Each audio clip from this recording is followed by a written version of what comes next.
ఈ సత్యసాయి జిల్లా పుట్టపర్తిలో స్థానిక ఎమ్మెల్యేపై అసమ్మతి వర్గం తిరుగుబాటు మొదలుపెట్టింది. ఎమ్మెల్యే దుద్దుకుంట శ్రీధర్ రెడ్డి అసమ్మతి నేతలు కదిర్లోని ఎమ్మెల్యే మోహన్ రెడ్డి ఇంట్లో సమావేశమయ్యారు.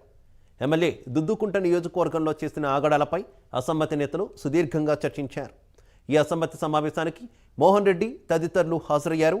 ఎమ్మెల్యే దుద్దుకుంటకు టికెట్ ఇస్తే ఓడించాలని నిర్ణయం తీసుకున్నట్టు తెలుస్తోంది. అలాగే అవసరమైతే మూకుమ్మడిగా వైఎస్ఆర్సీపీకి రాజీనామాలు చేయాలని కూడా తీర్మానం చేసుకున్నారు.